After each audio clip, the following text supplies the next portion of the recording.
充电站，这次出来第一次需要充电，记录一下。这充电站其实设计的挺好的，它只让绿牌车进，因为我们这是蓝牌车呢，对，所以它就拦在外面了。但实际上也是需要充电的嘛。刚打了个电话进来了，但它这个高度能停吗？看看啊。给你看看它能走到哪儿吧。对对。离点儿。行。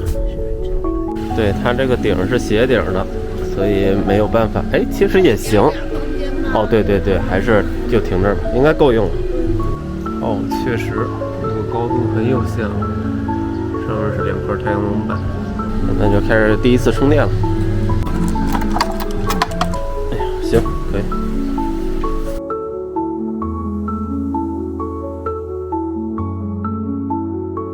对，我看一下里面充电功率。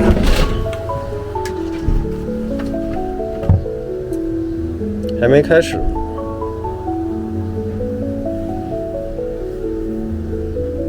应该还没开始呢。它显示已经开始了吗？应该没有啊，应该如果开始的话，应该5000瓦左右。哦，开始了，开始了。对，开始了。开始了吗？对，开始了。4.8千瓦，就是每小时充4.8度电，2个半小时充满。但是我们应该充不了那么久。对，就是这样。这就是我房厢的5000瓦的充电口，上面呢是可以插那种小的7孔的，这种就属于应急用，充电功率会低一些。这种就是快充，直流快充，380伏的。山西省原平市。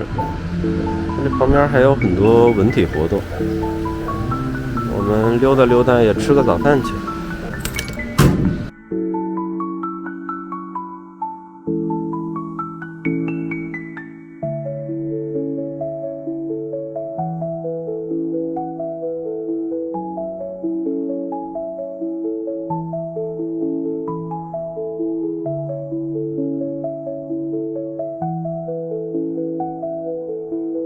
2 hours later， 好了，充了得有1个多小时，吃了个早饭，溜达了一圈。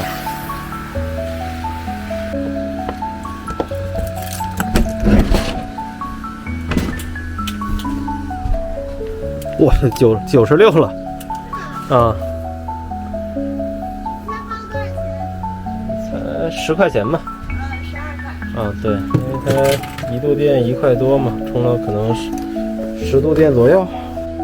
对，所以就记录一下充电过程，因为我这车是12度电嘛，12度多一点。